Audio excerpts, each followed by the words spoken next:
Bueno, primero que nada, agradecer el estar participando en este evento tan interesante y bueno, digamos, creando estos lazos académicos, pero también humanos entre nosotras, nosotros, nosotres, ¿sí? Entonces, me voy a permitir compartir la pantalla, si me permiten un segundito nada más. No, creo que ahí la voy a estar compartiendo. ¿Me pueden decir si se ve? Creo que ahora se está viendo. Sí, Sí, sí, sí, ¿verdad? Sí. bien. Bueno, pues yo voy a seguir aquí este guión que elaboré para poder conversar con mayor agilidad. Y cuando Mónica me hizo la invitación para este seminario, Teatro e Historia en América Latina, Perspectivas Metodológicas para el siglo XXI, me quedé pensando que, bueno, uno de los temas a discutir ahora mismo es la propuesta de la nueva escuela mexicana, ¿verdad? Que se lanza en el 19 y que estamos ahora mismo revisando y atendiendo. Entonces, consideré que dado que este año se estableció como el año de Francisco Villa por el Estado, por el gobierno federal, pues había que atender a estos personajes históricos que van emergiendo y que desde un posicionamiento político, desde una línea incluso ideológica, ¿verdad? Histórica, se van delineando por ahí y las niñas, los niños, los jóvenes en las escuelas tienen siempre no sé, una especie este, de listón informativo y tienen que estar escribiendo en la escuela, ¿no? En sus cuadernos.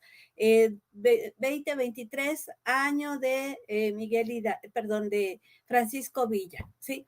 Entonces, bueno, ¿qué tanto saben de estos temas históricos y cómo se les presentan más allá de un mínimo resumen o una mínima biografía que aparece dentro de los libros de historia? Entonces, bueno, tenemos dos personajes, Hidalgo y Villa, que localicé en dos dramaturgos de acá de la frontera norte de México y es acerca de ellos que quiero hablarles. Entonces, ambos pertenecen a dos momentos icónicos de la historia de México, la independencia y la revolución mexicana. Y bueno, de Antonio Zúñiga propongo atender el libro Pancho Villa y los niños de la bola y de Edeberto Galindo, Hidalgo y su costilla, ¿sí? Me parece que a través de estos textos se puede dar lugar acerca de cómo adentrar a las infancias en estos hechos de la memoria histórica a través de personajes muy complejos como son Miguel Hidalgo y Costilla y Francisco Villa. Ambos son personajes que para unos fueron héroes y para otros son villanos, ¿verdad? Sobre todo Francisco Villa. Bien, se deriva esto, como les digo, de un acercamiento a los postulados a la nueva escuela mexicana y también el ideario político del actual gobierno que enarbola una serie de figuras históricas. Entonces, bueno, lo que yo traté de atender fue ver este enlace entre historia, infancias, educación, teatro y nueva escuela mexicana. Para ello parto del trabajo de Juan Villegas, nuestro querido colega, que habla de las teorías situadas y dice, bueno, cuando hablamos de teatro hay que ver qué tipo de teoría nos favorece tanto para estudiarlo como para escribirlo. Y dice, bien, si hablamos de teorías situadas, tenemos que tomar en consideración los cambios sociales, hacer el análisis crítico de los discursos situados, atender los valores culturales y estéticos y hacer un cuestionamiento muy fuerte a los discursos hegemónicos, atender estos, digamos, este circuito de la comunicación, emisor, destinatario, código y contexto dentro de esas teorías situadas. Y bueno, acá Donna Haraway en el 91, esta feminista tan importante, dice, bueno, cuando hablamos de Villegas habla de teorías situadas, pero Haraway habla de conocimiento situado, cómo acercarnos al conocimiento o cómo acercar a los otros, a las otras al conocimiento, bueno, desde mapas de conciencia y marcas sociohistóricas. En este caso yo parto de la frontera norte de México, en donde hay que tomar en consideración las implicaciones de significado con los campos de poder. Entonces, bueno, aquí tenemos las visiones centralistas que siguen privilegiando la producción cultural de ciertos lugares, ciertos espacios, como pueden ser los centros culturales, y por otro lado, pues están las zonas periféricas como la frontera norte de México, ¿sí? Pues hay que atender las cuestiones locales, globales, personales y políticas, y la construcción de género está situada en este contexto, ¿sí? Me refiero al género, al concepto sexo-género, ¿sí? Desde una perspectiva de los estudios de género, perdón la redundancia.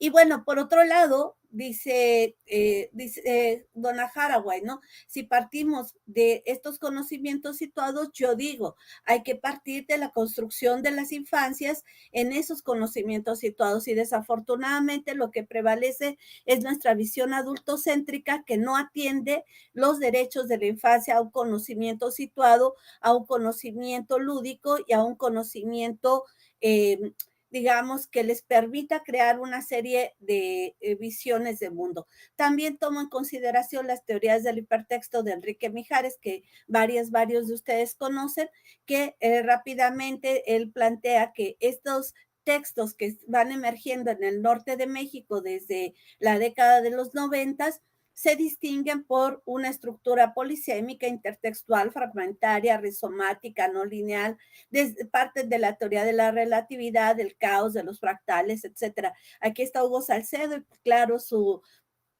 obra emblemática, el viaje de los cantores, pues forma parte de esas estructuras. Enrique Mijares lo toma en consideración para sus planteamientos.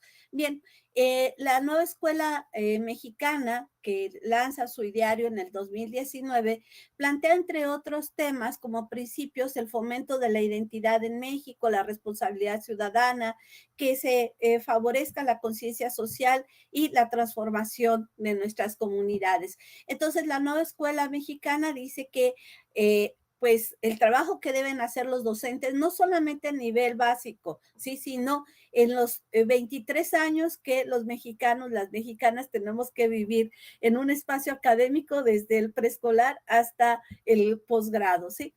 Entonces dice que, bueno, aquí se trata de generar pues esa cercanía a un concepto de patria que habría que discutir mucho, de cultura, de historia y compromiso con los valores plasmados en nuestra constitución política. Por lo tanto, me parece que estos textos pueden favorecer en mucho un pensamiento crítico, una conciencia histórica y humanística, una visión en el eje central del modelo educativo y alcanzar la premisa de aprender a aprender de por vida, ¿sí? Que es parte del ideario de la nueva escuela mexicana. Bueno, ¿teatro para quién? Aquí seguí varios trabajos muy interesantes de Aciteg, que ahí voy citando. Bien, Lavandier dice, bueno, este es un trabajo de Itzel Pascual que va citando a Lavandier. Y entonces Pascual cita de Lavandier que los niños no son semillas de público, son públicos de pleno derecho, que el público infantil tiene derecho a resolver por sí mismo las situaciones, a asumir una postura ética y preguntarse qué función social cumple el teatro. Y además es importante ofrecer un debate entre la realidad y las personas. Y me parece que siguiendo a Itziar Pascual, podemos perfectamente atender esta temática. Aquí les he puesto las imágenes que elaboró como icónicas el gobierno federal y los años, digamos que desde que comienza el actual gobierno, a quien le han dedicado cada uno de los años, desde el 19 hasta el 23. Y este año, el 23, está dedicado a Francisco Villa con esta frase adjetiva, ¿no? El revolucionario del pueblo. Me gustaría que vieran la frase que le colocaron a Leona Vicario, benemérita madre de la patria, Emiliano Zapata, caudillo del sur, José María Morelos, siervo de la nación, y Ricardo Flores Magón, precursor de la revolución. Ahora regresaré. Bueno, El primer autor que tomo es Adeberto Galindo. Él nace en Ciudad Juárez en 1957. Estoy segura que muchos de ustedes lo conocen. Tiene varios premios, quizá el más destacado es el Juan Ruiz de Alarcón en el 2015, y tiene una amplia gama de textos dirigidos a jóvenes y a niños. Aquí les puse algunos, y entre estos textos para niños está Hidalgo y su costilla. Entonces, en Hidalgo y su costilla, que es una obra que escribe en el 2012 y se publica de manera posterior, podemos observar cómo juega con el metateatro. Los personajes son niñas, niños que se juntan en el recreo y que se empiezan a quejar porque el profesor les pone un ejercicio que es hacer una actividad cultural, y ellos eligen hacer una obra de teatro. Y además atienden la figura de Miguel Hidalgo. Y entre los personajes que aparecen ahí estarán José Ortiz de Domínguez, Hidalgo y Abasolo. Bien, puse aquí algunos fragmentitos de los textos, no me da tiempo de leerlos, pero ustedes los pueden tener por ahí a la mano. Entonces, uno de los tópicos que me interesó mucho del texto de Berto Galindo es que desmitifica al personaje de Miguel Hidalgo y Costilla, que en los libros de texto nos los muestran como, no sé, una figura que es incapaz de cometer un error o digamos que es una figura emblemática, ¿no? Que tiene una unidad absoluta. Y aquí vemos a un Hidalgo que cuestiona el poder, que cuestiona la colonia, que cuestiona desde su posición de criollo, etcétera, pero que también se echa sus copitas, que le echa flores amorosas por ahí a José Ortiz de Domínguez, y la otra, ahorita vamos a ver, muy posicionada desde su visión política, su compromiso por configurar un nuevo Estado, que es el Estado mexicano. Pero vemos a un Hidalgo hasta bonachón, ¿no? Pero que también dentro de ese carácter más humanizado, pues tiene un gran compromiso con la lucha por la independencia de México. Aquí tenemos pues algunos de los diálogos de José Ortiz de Domínguez, y yo destaqué algunos en negritas. Ella dice, mexicanos, esos somos. Entonces, desde los diálogos de la corregidora de José Ortiz de Domínguez, tenemos que se va favoreciendo una identidad, conciencia respecto al hecho histórico y lo que sucedió en su momento, ¿no? Entonces, por ejemplo, dice el corregidor, eres mi esposa, te necesito viva. Y Josefa contesta, los mexicanos necesitan una patria. En la obra de Pilo Galindo, lo que vemos nosotras, o bueno, que pueden apreciar también las niñas, los niños, ¿verdad? Es un personaje femenino mucho más fuerte, más delineado que el mismo Hidalgo. Y eso que Hidalgo es el personaje central de la obra, ¿no? Y luego uno se pregunta, ¿y por qué las costillas de Hidalgo? Y aquí está el elemento hipertextual en la obra. Para atender toda esta cuestión histórica, este hecho histórico, el autor se vale de una serie de juegos de carácter hipertextual, como es este diálogo que establece las costillas de Miguel Hidalgo, ¿no? Y entonces dice ahí, ¿de qué hizo Dios a la mujer? De la costilla de Adán. Entonces, somos la costilla del hombre, una de las costillas. Y empiezan las costillas a hablar y a aludir a la situación precisamente que está pasando Miguel Hidalgo en ese momento, ¿sí? Y bueno, como pueden ver ustedes, dice, bueno, ¿por qué lo van a atrapar? Por caliente, no, por peligroso. Es osado, desentendido, divertido, etcétera. Hablan de la excomulgación, etcétera. Entonces, bueno, vemos que el texto se presta para atenderlo de manera general o alguna de las escenas con niñas, niños sobre todo educación básica. Él recomienda de cuarto año de primaria a segundo de secundaria, pero yo creo que puede ser incluso con un público más amplio. Bien, como no tengo tiempo para detallar todo esto, me voy rápidamente a Antonio Zúñiga. Él nace en Parral, Chihuahua, en el 65, y bueno, también cuenta con varios premios. Actualmente es el responsable del Teatro Helénico en la Ciudad de México y tiene tiene un volumen completo aquí lo tenía preparado para ustedes, un volumen completo de la Universidad de Ciudad Juárez publicó 2 volúmenes de él, pero el del segundo nos da un listado muy amplio de obras de teatro dirigidas a niños, niñas y adolescentes. Digo, a niños, niñas y adolescentes. Entonces, bueno, es un texto que hay que consultar y aquí yo no tomé esta versión, tomé esta otra versión que publicó mucho antes, Chihuahua para Niños, que le publicó el Instituto Chihuahuense de Cultura, en donde está Luna de Pinole, Pancho Villa y los niños de la bola. Y bueno, en este texto aparecen 3 personajes, Alfredo Chaparro, bueno, aparece un solo personaje desdoblado en 3 personajes, el viejo, el joven y el niño, a través de los cuales nos acercamos al personaje que es Francisco Villa y se nos va dando una serie de información, ¿sí? Acerca del acontecimiento tanto de la Revolución Mexicana como del mismo Francisco Villa. Aquí puse una cita de Enrique Mijares que hace introductoria al texto que dice, este texto, ¿verdad? De Antonio Zúñiga está construido con toda la libertad que otorga el realismo virtual. Hay un ejercicio restricto de la simulación electrónica del hipertexto que se compone de fragmentos aparentemente imbricados por la argamasa de la casualidad, los tiempos confundidos, conjugados, el espacio infinito de la historia. Y bien, de nueva cuenta les pongo algunos fragmentitos. Nos muestran bueno, Antonio Zúñiga construye a Pancho Villa como un personaje poético. Una de las características de Antonio Zúñiga que a mí me encanta es su habilidad para crear un lenguaje poético en sus obras de teatro, que además también ha escrito poesía en otros momentos. Entonces, bueno, nos ofrece la imagen de un Pancho Villa que entretiene a los niños en medio de la revolución, en medio de la violencia, ya que hemos estado hablando de ello, en medio de la incertidumbre, en medio del dolor, en medio de la desesperanza que implica una guerra, cualquiera que sea, con el objetivo que sea.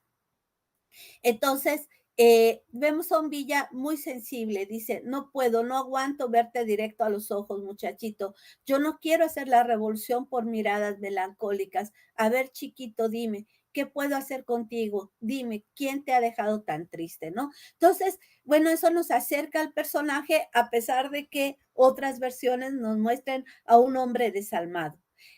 Aquí hay una imagen de una de las puestas en escena de la obra que se llevó a cabo pues haciendo una combinación de teatro actuado por actores y con títeres. Y bueno, otra de las partes de gran humor dentro de la obra es atender las muertes de Pancho Villa. Por ser esta figura y con las amenazas de muerte que se cernían sobre su cabeza constantemente, aparece por ahí, se divulga que ha muerto Villa y todo el pueblo está llorando. Y resulta que cuando dicen, llegaron hasta donde velaban el cuerpo y entonces se dieron cuenta de lo que pasaba, que el general que había muerto era un perro, ¿no? Había salido la noticia que una carreta de mulas había atropellado al general y todo el mundo pensó que era Villa y entonces el pueblo entero está llorando por Villa y resulta que era un perro al que le decían el general, ¿no? Entonces, bueno, está el humor para tratar todas estas versiones de si es, cuántas veces mataron a Francisco Villa. Y luego hace este diálogo de hipertextualidad con las soldaderas. Aparece por ahí un Villa que refiere a un personaje femenino y que, bueno, tenemos esta emblemática fotografía del fondo Casa Sola de las soldaderas que pues acompañaron todo el movimiento revolucionario, ¿no? Y dice Villa, mira muchacha, no te corto las manos porque nos hacen falta mujeres que carguen los rifles, pero te advierto que si vuelves a robar, te dejo manca. Ya iba de salida cuando él me agarró del hombro y me dijo, ten esta foto que te tomaron colgada del vagón para que veas la cara de espanto que pones por la mala conciencia que te cargas, ¿no? Y entonces esto me hace pensar cómo hablábamos hace rato de cómo tratar temas tan complejos como la historia, la revolución, la guerra, y aquí que consabido era que Villa decía, mátalos en caliente, ¿no? O sea, antes de averiguar si habían sido responsables o no, pues podía haber dejado manca a esta muchacha, pero dice, necesitamos manos para acompañar al ejército. Bien, pues la violencia, la guerra en las infancias, dice Villa, esos años ya nunca los vamos a cambiar. En las calles solo había niños. Los grandes no salían a las calles, tenían miedo que los confundiera con el enemigo, porque así era aquello, un día eras amigo y al segundo día eras enemigo. Y bueno, esta vivencia, esta escena me parece tan emblemática porque si la sacamos del contexto de esta obra, pareciera que puede estar en cualquier momento, en cualquier circunstancia de muchos países y muchas localidades, como es la propia Ciudad Juárez. Así es que si los niños, niñas leen este texto, lo representan, lo dialogan, no solamente van a hablar del hecho histórico del pasado de la Revolución Mexicana, sino también de lo que acontece en nuestro presente. Y bueno, ya para cerrar, espero poder eh, eh, llegar a estas conclusiones. Me parece que la dramaturgia dirigida a las infancias se divulga muy poco en general y el trabajo de Hugo Salcedo y de que nos acaba, de Laura Guerrero que nos acaban de presentar, pues ya nos aborda esta situación, ¿no?